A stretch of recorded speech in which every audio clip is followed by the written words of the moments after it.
بسم اللہ الرحمن الرحیم۔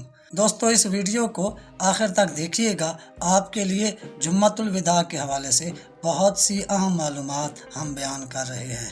ہر ماہ رمضان المبارک کے آخری جمعہ کو جمعۃ الوداع کہا جاتا ہے۔ اس کا مطلب یہ ہے کہ اب آنے والے سال تک یہ مبارک ساعتیں نصیب نہیں ہوں گی۔ یہ دن اہل ایمان کے لیے بہت رکت آمیز اور رب کائنات کے حضور گریہ و زاری کا دن ہے، کیونکہ اس کے ساتھ ہی رمضان المبارک کی باقاعدہ رخصتی کا عمل بھی شروع ہو جاتا ہے۔ دوستو آج ہم اس ویڈیو میں آپ کو جمعۃ الوداع کے حوالے سے کچھ خاص فضائل، دعا اور وظیفہ بیان کریں گے۔ اگر آپ ہمارے چینل پر نئے ہیں تو چینل کو سبسکرائب کر لیں اور بیل کا نشان دبا دیں اور اس ویڈیو کو لائک کر دیں۔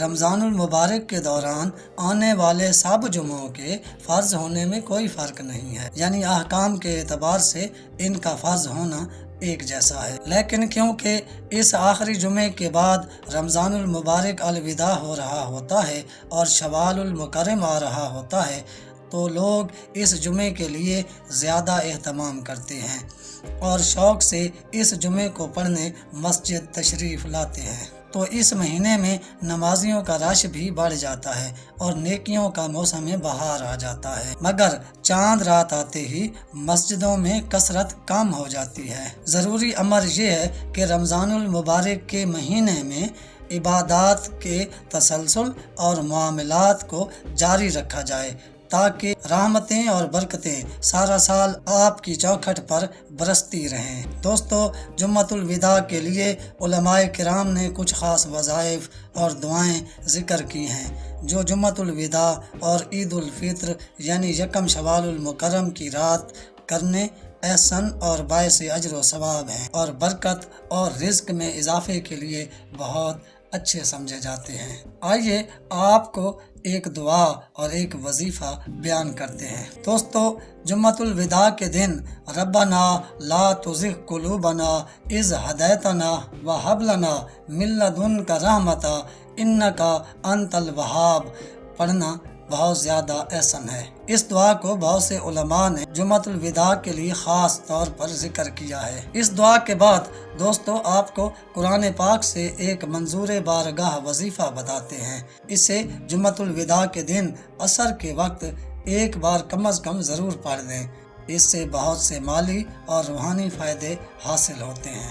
ہر قسم کی تنگی اور بڑی سے بڑی مشکل انشاءاللہ آسان ہو جاتی ہے۔ اس عمل کے لیے کسی اجازت کی ضرورت نہیں ہے، بس اتنا پرہیز کریں کہ حرام اور حرام سے آئی آمدن اور رزق سے دور رہنے کی کوشش کریں، نماز کی باقاعدگی کریں، تو یہ وظیفہ آپ کے ہر جائز مسئلے کو حل کرے گا۔ وظیفہ بیان کرنے سے پہلے ہم آپ کو جمعہ کی کچھ فضیلت بیان کر دیں۔ ویسے تو تمام دن اور راتیں اللہ پاک نے پیدا کی ہیں، مگر جمعۃ المبارک کا دن اسلام میں ایک خاص اہمیت رکھتا ہے اور اسے سید الایام کہا گیا ہے، اور اس دن کو مثل عید اور حج المساکین بھی کہا گیا ہے۔ دوستو حضرت آدم علیہ السلام کو اسی دن پیدا کیا گیا، ان کو اسی دن زمین پر اتارا گیا، اسی دن ان کی توبہ قبول ہوئی اور حضرت نوح علیہ السلام کی کشتی اسی دن زمین پر اتری۔ حضرت موسیٰ علیہ السلام کو اسی دن فرعون سے نجات ملی اور اسی دن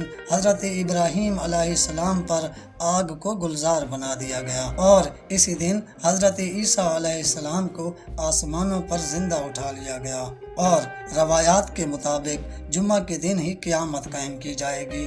دوستو جمعۃ المبارک کو بندہ رب سے جو مانگے اسے عطا ہوتا ہے، مگر بندہ کوئی ناجائز اور حرام شے نہ مانگے۔ حضور صلی اللہ علیہ وآلہ وسلم نے فرمایا، جمعہ کے دن مجھ پر کثرت سے درود و سلام پڑھو، جو ایک بار مجھ پر درود پڑھے اللہ پاک اس پر 10 رحمتیں نازل فرماتے ہیں۔ حضور صلی اللہ علیہ وآلہ وسلم نے فرمایا کہ رمضان میں ہر افطار کے بعد 10 لاکھ افراد کی بخشش ہوتی ہے اور جمعہ کے دن ہفتہ بھر کے تمام افراد کی کل تعداد کے برابر افراد کی بخشش ہوتی ہے۔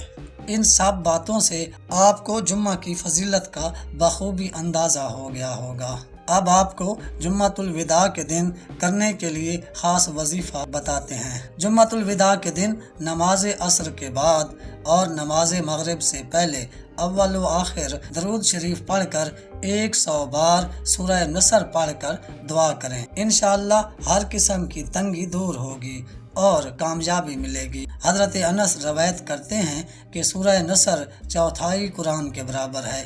پیارے دوستو، اس سورہ کو آپ ہر جمعہ کو بطور وظیفہ بھی پڑھ سکتے ہیں۔ امید ہے آپ اس وظیفہ کا نہ صرف خصوصی اہتمام فرمائیں گے بلکہ اس ویڈیو کو آگے شیئر بھی کریں گے تاکہ دوسرے لوگ بھی اس سے فائدہ اٹھا سکیں۔ ہمارے چینل کو سبسکرائب کر لیں، بیل کا نشان دبا دیں اور ویڈیو کو لائک کر دیں۔ دوستو، اگلی ویڈیو میں کسی اور معلوماتی پیغام کے ساتھ ملتے ہیں۔ پلیز سٹے ود اس۔